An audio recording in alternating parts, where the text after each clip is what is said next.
Hola a todos y bienvenidos de nuevo a esta miniserie Heshra, siguiendo los pasos del maestro. Roberto, qué gusto tenerte de nuevo. Padre, encantado de estar aquí contigo. Pues hoy comenzamos ahora sí con la narración del lunes santo. ¿Qué sucede en el lunes santo? ¿En dónde está Jesucristo el lunes santo? La liturgia ciertamente nos marca algo muy interesante, que es cuando Él está en la casa de sus mejores amigos en Betania. Está con María, con Marta, con Lázaro, y de hecho es esa escena maravillosa en la que le ungen los pies con un aceite de nardo. Valorado, dice la escritura, 300 denarios, que un denario era, al parecer, lo que un obrero agrícola ganaba en un día. Algo de 300 denarios estamos hablando que significa prácticamente un año de salario. ¿Cómo está esa escena? Estamos en Betania. ¿Qué está haciendo Jesús? También es un momento importante porque luego regresa, al parecer, al templo. ¿Cómo se da esto? Pues bueno, a mí me gusta pensar que Jesús era un ser humano como nosotros que tiene esa afección hacia algunas personas, ¿no? Tiene sus amigos y dijo, oye, voy a ir 200 kilómetros a Jerusalén, me voy a parar con la gente que me cae bien. Y dijo, qué mejor que quedarme en la casa de Marta, María y de Lázaro, ¿no? Claro. Entonces yo creo que haber sido también él, ya veía lo que venía y sabía que eran sus últimos momentos en la tierra. Dijo, quiero llevarme un buen sabor de boca. Así es como yo me lo imagino. Y yo creo que pasó un momento muy agradable con ellos. Y el gesto evangélico de esta mujer que se arrodilla y con sus mismos cabellos, ¿no? Y en la historia del arte vemos distintos tipos de representaciones. Claro.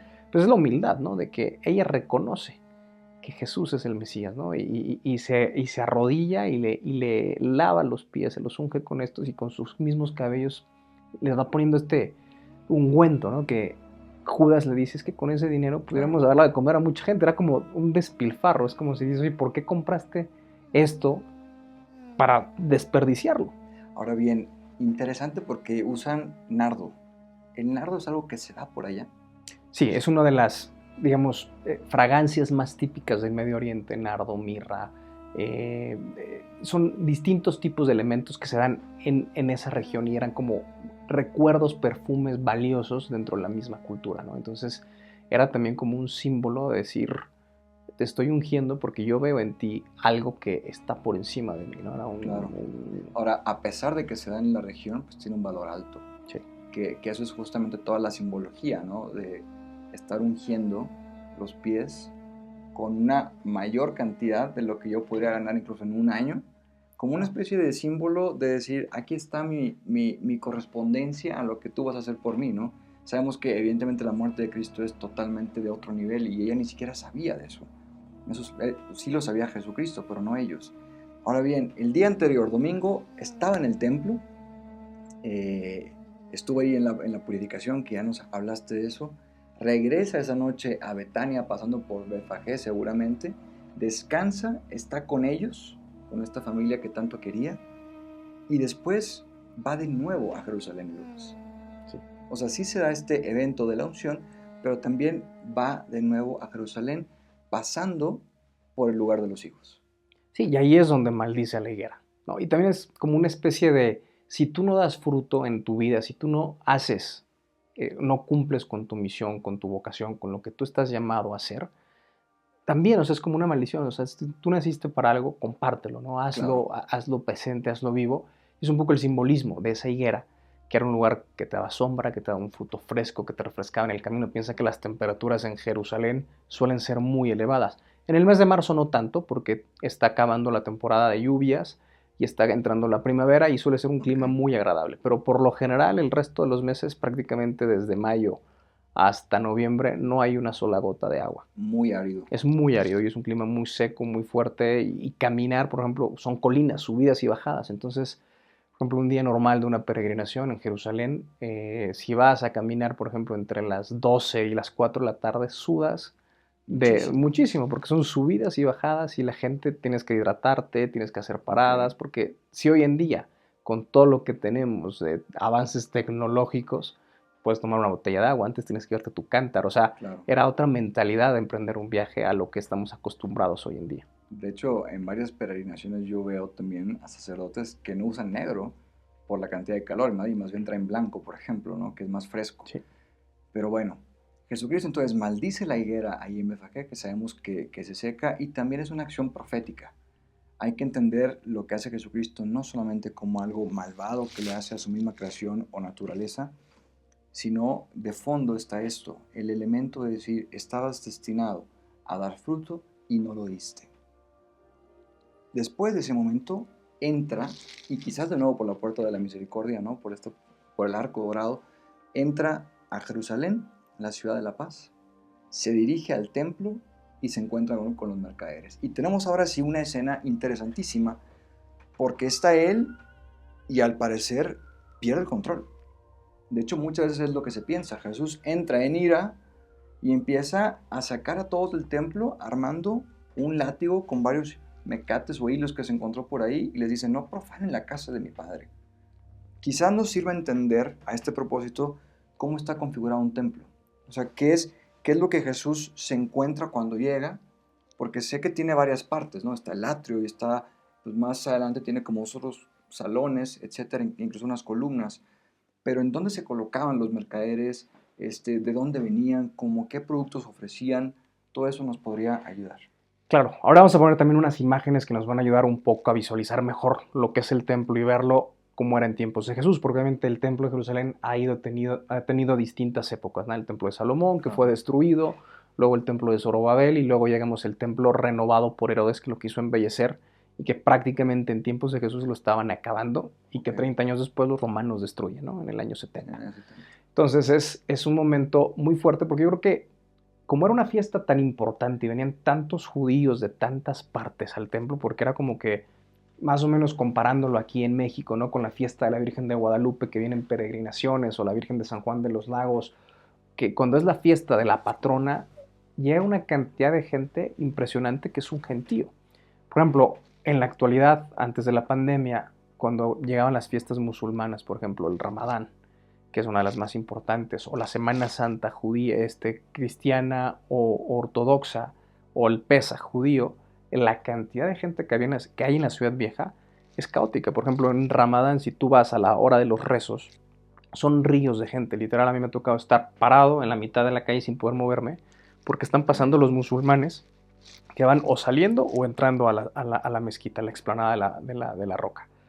Es un caos. Y yo me puedo imaginar perfectamente en tiempos de Jesús, en la Pascua, que era la fiesta más importante, judíos que venían del Líbano, de Siria, del sur del norte de África, que se acercaban hacia el templo de Egipto, que llegaban para la fiesta más importante de su religión, y que aquello era literal un tianguis, o sea, como si fuera un tianguis de martes de tianguis que no puedes, o sea, que está la gente, mírame esto más barato, piensa que también las monedas eran distintas. Entonces, una buena parte que hacían los mercaderes era cambiar las monedas extranjeras, y más o menos ahí te las cobraban, porque en el templo solamente podías pagar con un tipo de moneda. Que es la mesa de los cambistas, sí, precisamente. Entonces, precisamente estaban ahí, estaban cambiando, y luego también vendiendo las últimas cosas. Oye, voy a hacer mi sacrificio para que me bendiga Dios el próximo año, y entonces iban, porque a lo mejor era la única vez que iban al templo durante ese año, ¿no? Porque a lo mejor las siguientes fiestas ya las pasaban en su pueblo, en su región, pero en Pesaj solían ir mucha gente más de lo normal. Entonces, cuando Jesús entra y ve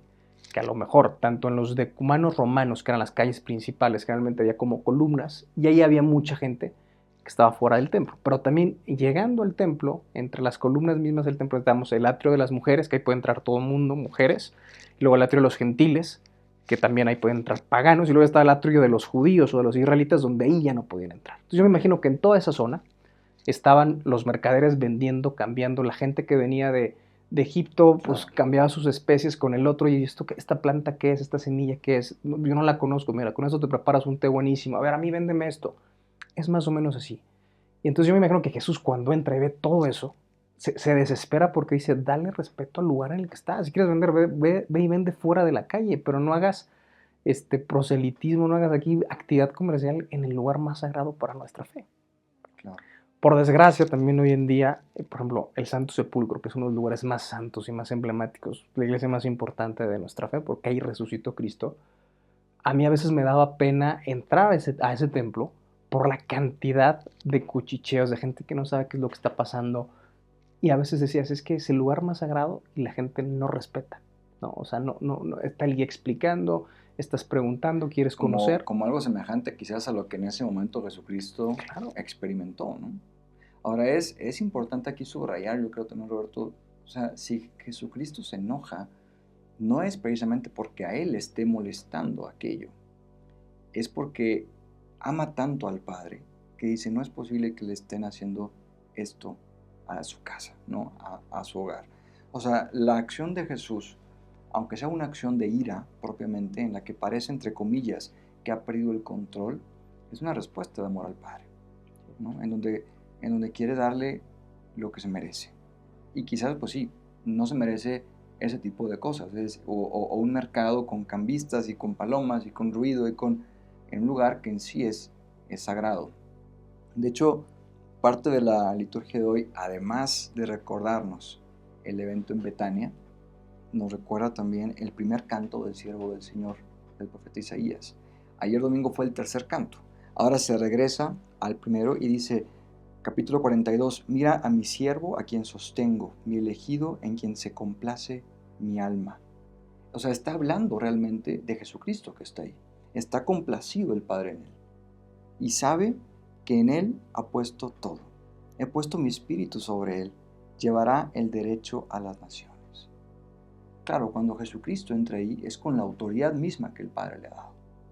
Y se encuentra con esto cuando el día anterior había sido recibido con eso, caravanas, hosana, toda la gente, coronado como rey, la purificación en el mismo templo, que ya vimos entonces que hay un atrio, que está un lugar más sagrado y que luego está el santo de los santos. Esa última parte, ¿no? En donde estaban las arcas, el arca de la Que alianza. era la entrada de los sacerdotes. Exacto. Había zonas en las que ya el que no era judío, bajo peligro, o sea, era bajo condena de muerte. Si tú pasabas de un punto, no podías entrar si no eras judío. Y solamente podían entrar los hombres. Y había una parte reservada, el Santa Sanctorum, lo que era la parte de los sacerdotes, donde solamente los de la tribu de Leví, los levitas, podían entrar a ese recinto. Y al Santa Sanctorum solamente podían entrar una vez durante la fiesta del Yom Kippur, que suele ser septiembre, octubre, dependiendo del calendario judío, va variando, y solamente pueden entrar esa vez. En tiempos de Jesús, obviamente, ya los objetos más importantes de la religión judía que se guardaban antaño no existían, porque con el exilio de Babilonia, la destrucción, se perdieron muchas cosas. Simplemente tenían la mesa de los panes ácimos y era más como un recordatorio. Claro. Hablabas ahora hace poco del Pesaj. ¿Qué es en concreto esto? Bueno, el Pesaj es la palabra judía de lo que significa en nuestro término la Pascua, ¿no? Que es el paso, ¿no? De que salen de Egipto, que salen liberados, ¿no? Porque el pueblo judío en su historia han sido todo el tiempo esclavizados y liberados, esclavizados y liberados. Así es como es. una catarsis que se da en su historia propia, ¿no? Y el pueblo itinerante, de hecho, una cosa que me llamó mucho la atención de los saludos típicos entre judíos desde tiempos de Jesús, el próximo año nos vemos en Jerusalén, ¿no? O sea, era como que un anhelo del judío poder recuperar esa Jerusalén que perdieron, digamos, en el año 70 con la destrucción de los romanos. Claro.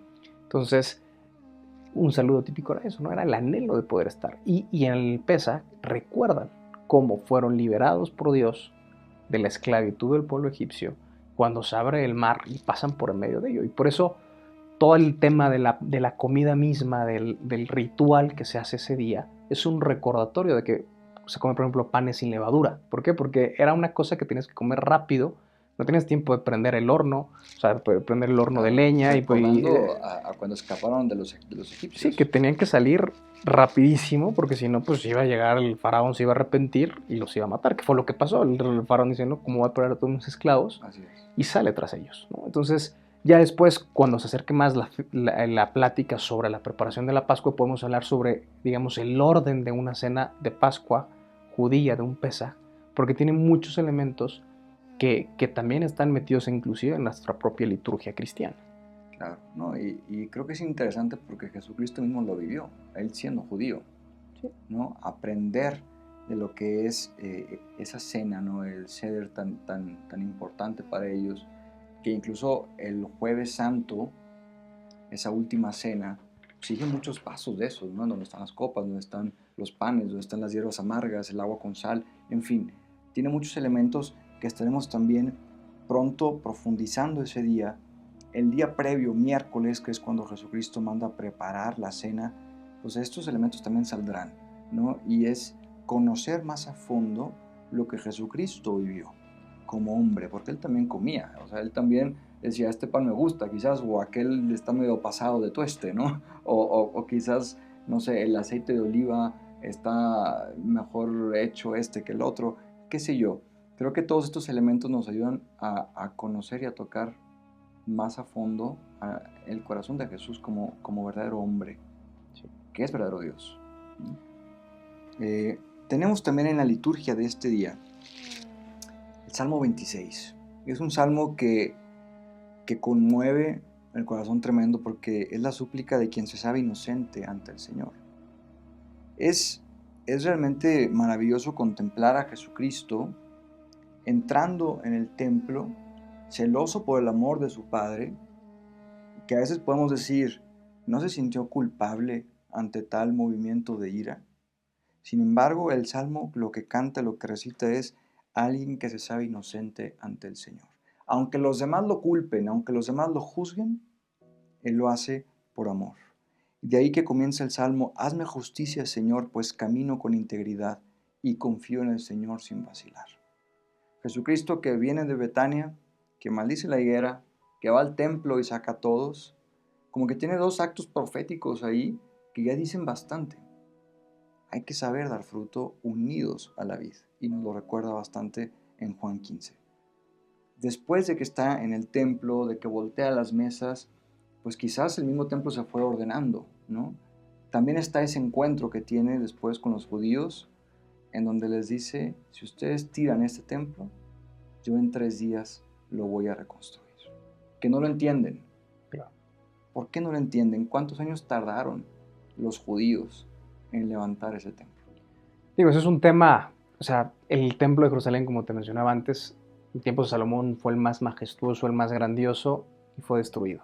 Después Zorobabel lo vuelve a intentar, después de cuando salen los que regresan del destierro de Babilonia, y más o menos hizo algo, y Herodes dice, yo voy a hacer algo impresionante. Herodes fue un personaje muy problemático también en muchos factores culturales, porque no era 100%, digamos, no representaba el judaísmo religioso, ¿no? Sino que era más pagano, le hacía la barba a los romanos, pero en la parte de la ingeniería y de la arquitectura era un crack, maestro. O sea, era un maestro. O sea, lo que hizo en Masada, lo que hizo con el mismo templo de Jerusalén. De hecho, hoy en día muchas de las piedras de lo que es el muro de los lamentos hoy en día son de las piedras de tiempos de Herodes, ¿no? ¿Y lo de Masada qué es? Masada era, digamos, su palacio de invierno que estaba al sur, una fortaleza que él construyó, es una montaña natural, y después él construyó un palacio de invierno, y es una de las también obras de ingeniería más importantes, y también ahí fue uno de los episodios más emblemáticos de la historia judía cuando llegan los romanos. Digamos, fue el último de los últimos bastiones que protegieron los judíos para no ser derrotados por los romanos. Los romanos acaban con ellos, pero ellos, digamos, se asesinan entre sí mismos, se suicidan para no tener que caer esclavos de nuevo a manos de los romanos, ¿no?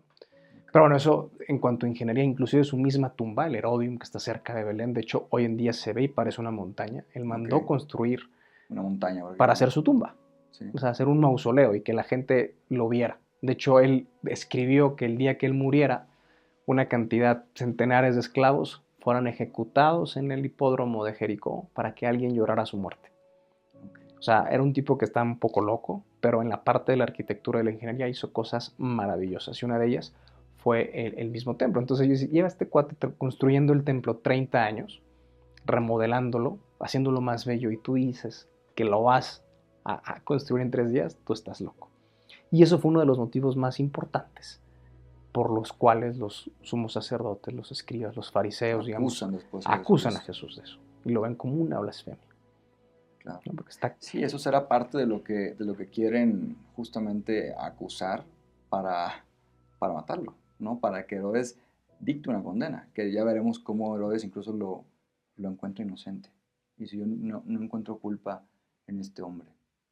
Jesucristo pues acaba, yo creo que esta jornada extenuado, ¿verdad? Después de caminar de allá, después de incluso intentar restablecer el orden en la casa de su padre.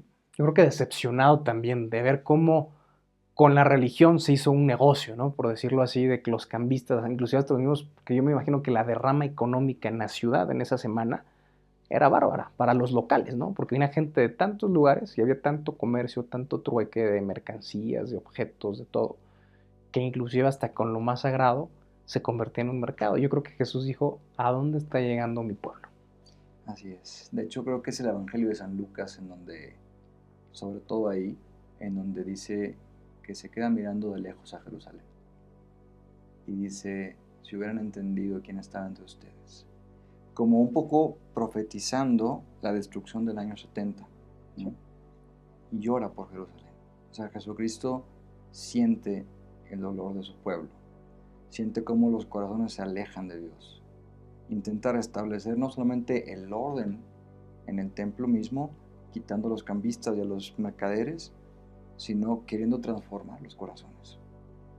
De hecho, hay un santuario hoy en día que también está en el mismo Monte de los Olivos, que está en el recorrido de lo que vimos el día de ayer, el Domingo de Ramos, que se llama Dominus Flevit, el lugar donde el Señor lloró, ¿no? Donde el Señor llora, y justamente el santuario tiene una imagen hermosa, donde está el altar de atrás, en la ventana se ve todo lo que es la ciudad santa de Jerusalén, donde estaba el templo de Jerusalén. Hoy en día el centro lo enfoca el Santo Sepulcro, no que era el Monte Calvario, porque yo creo que también Jesús vio lo que le iba a pasar, lo que él iba a sufrir, y vio cómo la ciudad, el domingo, lo mete como si fuera el rey, el Mesías, el que los va a salvar, y después días después, crucifícalo, mátalo. Ahora bien, este lugar, Dominus Flevit, está de camino a Betania desde Jerusalén. Sí, digamos, es el recorrido, vas bajando el Monte de los Olivos, llegas por Betania, luego entras por Betfagé y luego ya bajas por el Monte de los Olivos y ya, digamos, está un poquito arriba de la Basílica de Getsemaní, el lugar donde Jesús pasa la noche en oración. Pero está dentro del mismo monte, de la ladera. Pues este día muy posiblemente con bastantes emociones para Jesucristo, en donde siente todo esto de la gente, quizás la indiferencia, que también se puede replicar hoy, ¿no? En muchas personas hacia la fe, hacia la iglesia, hacia Jesucristo mismo, en donde intenta convertir corazones, llora por Jerusalén cuando contempla la ciudad, si hubieran entendido quién estaba entre ustedes, y ya por la noche habrá regresado a ese lugar, a esa tienda, ¿no? de sus amigos, Marta, María y Lázaro, quizás para encontrar un poco de consuelo. Sí. Yo creo que Jesús quiso disfrutar sus últimos momentos en la tierra con la gente que más quería, que eran sus amigos, gente cercana, gente que sabía quién era él y gente que lo quería, ¿no? Y yo creo que también ese afecto uno siempre lo necesita, ¿no? Y el tener un buen amigo, el tener un buen hermano, una buena familia, un lugar donde tú puedas regresar y llamar hogar, es yo creo que algo que cualquier ser humano busca y anhela en esta vida. Pues lunes santo, un día muy intenso en la vida de Jesús, con mucha actividad, como les digo, bastantes emociones, lo termina cerca de sus amigos. Mañana estaremos contemplando otro día de Jesús que se acerca cada vez más a ese momento decisivo en donde incluso llega a sudar sangre, que es en Getsemaní, el jueves por la noche, que también lo podremos abordar.